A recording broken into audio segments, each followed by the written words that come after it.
यह घटना उस समय की है जब मैं नवरात्रि की रात को अपने दोस्त के घर से लौट रहा था। उसी दौरान मेरे साथ एक बहुत ही डरावना वाकया हुआ। यह घटना नवरात्रि के समय की है। मैं अपने दोस्त के घर नवरात्रि में दिया गया होमवर्क पूरा कर रहा था। उसका घर मेरे घर से लगभग 15 मिनट की दूरी पर था। नवरात्रि का माहौल था, हर जगह भजन गूंज रहे थे और लोग माता रानी की भक्ति में मग्न थे। हमने एक ही दिन में सारा होमवर्क पूरा कर लिया।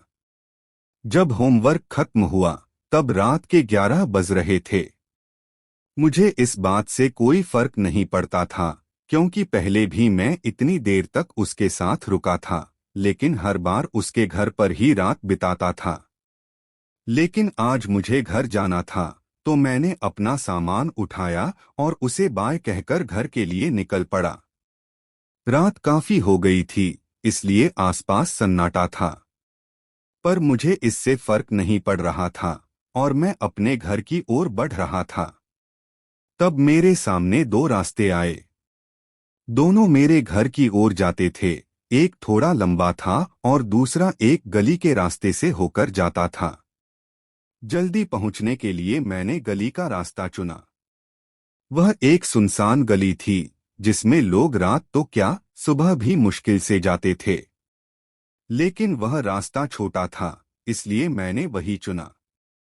गली में ज्यादा रोशनी नहीं थी, जिससे वहां थोड़ा अंधेरा था, लेकिन फिर भी मैं आगे बढ़ रहा था। कुछ दूर चलने के बाद मैंने देखा कि मेरे सामने कोई खड़ा है। उसकी परछाई धुंधली थी और वह एक कोने पर खड़ा होकर मेरी ओर देख रहा था।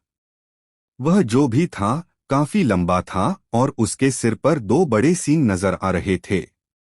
उसे देखते ही मेरे कदम थम गए और शरीर डर से कांपने लगा। वह मेरी ओर बढ़ा नहीं, बस दूर से मुझे देखता रहा। मैंने हिम्मत जुटाई और माता रानी का नाम लेकर आगे बढ़ा। उसकी लाल आंखें मुझे लगातार घूर रही थीं, लेकिन मैंने ध्यान नहीं दिया और गली पार कर बाहर आ गया। बाहर निकलते ही मुझे राहत मिली। पीछे मुड़कर देखा तो वहां कोई नहीं था। जल्दी से मैं घर पहुंच गया और अपने कमरे में जाकर सो गया। मुझे समझ नहीं आया कि वह क्या था, लेकिन घर पहुंचने पर मैंने देखा कि मेरे गले में मां दुर्गा का रक्षा कवच था। शायद इसीलिए वो शैतान मेरे पास नहीं आ पा रहा था। मुझे अपनी दादी की बात याद आई कि त्योहारों पर अच्छी शक्तियों के साथ साथ बुरी शक्तियां भी इस दुनिया में भटकती हैं, जो रात के समय अधिक सक्रिय होती हैं। इसलिए हमें इनसे बचकर रहना चाहिए और सुनसान जगहों पर जाने से बचना चाहिए।